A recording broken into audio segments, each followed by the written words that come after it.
এই পুজোটা আজকে থেকে শুরু হয়নি, এটা আমাদের 1981 বছর থেকে শুরু হয়েছে। আমাদের অ্যানসেস্টরগুলো করেছিল, তারপরে আমরা এটা পেয়েছি 2010 থেকে। আর 2010 থেকে প্রত্যেক 3 বছর পরে আমরা এই বালাজি পূজা স্টুডেন্ট অ্যাসোসিয়েশন আর টিটাগড় তেলুগু স্টুডেন্টস লাইব্রেরি পক্ষ থেকে আমরা করি। আর প্রত্যেক 3 বছর পরে পরে করি, কিন্তু 2010-এ পূজা হলো, তারপরে 13 তো হলো, তারপরে 16, তারপরে 19। আর ডিউ টু কোভিডের জন্য আমরা 2022-এ পুজো করতে পারিনি, তার জন্য আমরা 2026-এ করছি। আর যা 2026-এর একটা বিশিষ্ট আছে, আমরা স্টুডেন্ট অ্যাসোসিয়েশন 2001 সালে এস্টাবলিশ হয়েছে, আর এইটা হলো আমাদের 25 বছর। তার জন্য আমরা 25 বছর পরে এই পূজাটা করছি। আর বালাজি পূজা এই বছর 23 তারিখ থেকে শুরু হলো। 23 তারিখ থেকে সকালে আমরা বালাজি স্বামীকে সকালে 8টার সময় আমরা ওয়েলকাম করেছি, একটা র্যালি করেছি, যে র্যালিতে নিয়ারলি 1500 লোক অ্যাটেন্ড হয়েছে। আর এই পুজো 23 তারিখ থেকে 1 তারিখের মধ্যে হবে। ডেইলি সকাল 7টা থেকে পুজো আরম্ভ হয় 1টা অবধি, আর 1টার পরে স্বামীকে ভোগ দেওয়া যায়। তারপরে 2টো থেকে 5:30 অবধি বন্ধ থাকে, কেন কি সেই সময় স্বামী বিশ্রাম করে। তারপরে সন্ধ্যা 5:30 থেকে রাত্রি 10টা অবধি আবার মন্দিরটা খোলা থাকে।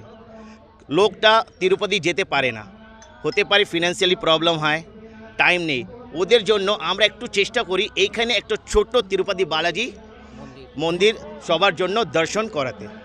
এইটাই আমাদের মেন উদ্দেশ্য। গোবিন্দা গোবিন্দা। ওম নমো ভেঙ্কটেশায়া। এটা মাহাত্ম্য আছে কলিযুগে। আমাদের সনাতন ধর্মে 4টে যুগ হয়, যে কলিযুগে ভেঙ্কটেশ্বর স্বামী যে বিষ্ণু অবতার নিয়ে তিরুপতি 7 হিলসে বসে আছেন, ওনার মাহাত্ম্যটা এমনি হয়, আপনি যে মনে রাখবেন আমার এটা কামনা করুন, ওটা আপনার নিশ্চিত হবে।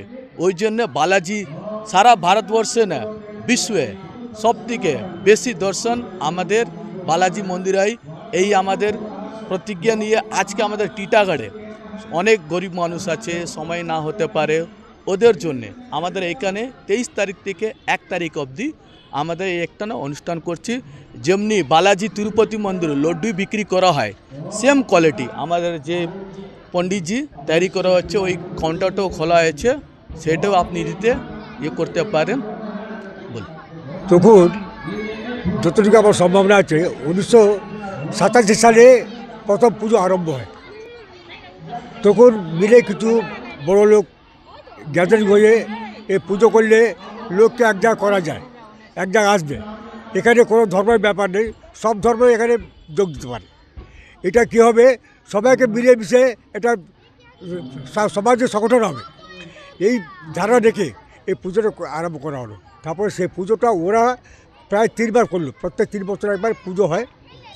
তারপরে student association Titagarh Telugu library এরা যোগ করে, ওরা তো বুড়ো হয়ে গেছে, আমরা তো বুড়ো হয়ে গেছি, কিন্তু ওরা যোগ ছেড়ে দিয়ে হাত ছেড়ে দিয়ে এরা হাতে দিয়ে দিল সেই পুজোটা। কেন এই পুজোটা করলে কী হবে, আমরা লোককে সংগঠিত করতে পারছি। কোনো ধর্মের ব্যাপার এখানে নেই, যে কোনো ধর্মের এখানে আসতে পারে, পুজো দিতে পারে বা যোগ দিতে পারে। এই জন্য আমরা পুজো করে আরম্ভ করেছি, সে আর চলছে। এই প্রত্যেক যখনই পুজো হয় তো প্রায় 9 দিন 10 দিন কন্টিনিউ চলে, 3 বছর অন্তর। তারপরে আমরা 2019-এর পরে বন্ধ করেছি, এই জন্যে করোনা হলো, তখন আমরা করতে পারলাম না, সুযোগ পাইনি। তারপরে এই বছরে সবাই ছেলে বললো না আবার করবো, যা হয়ে যাবে। তো এর জন্যে কিছু কষ্ট করতে হয়। কী কষ্ট করতে হয়, দিনের বাউন্ডারিটা এটা আমাদের হাতে নেই, দিনের বাড়ির হাতে আছে, ওটাকে রিকোয়েস্ট করে বড় লোক ধরে আবার কাজ করি, আবার চালাই।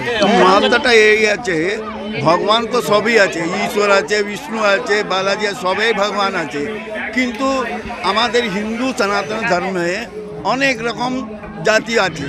তো এক এক জাতিটা এক এক, কেউ ঈশ্বরকে পূজা করে, কেউ বিষ্ণুকে পূজা করে, কিন্তু বালাজিকে সবাই পুজো করে। এটা বালাজি পুজোটা, বালাজি যে ভগবান 50,000 আগে থেকে আসছে এই পুজোগুলো। এই পুজোগুলো মানে আমরা ছোট্ট ছিল, আমরা যেখানে যখন আমরা বাচ্চা ছিলাম তখন থেকে তো এই পুজো হচ্ছে, মানে আমরা জানছি 100 বছর থেকে এইখানে এইসব হচ্ছে। কিন্তু সবাই মন্দির আছে, কিন্তু এখানে মন্দির আমাদের টিটাগড়ের মধ্যে বালাজি মন্দির নেই।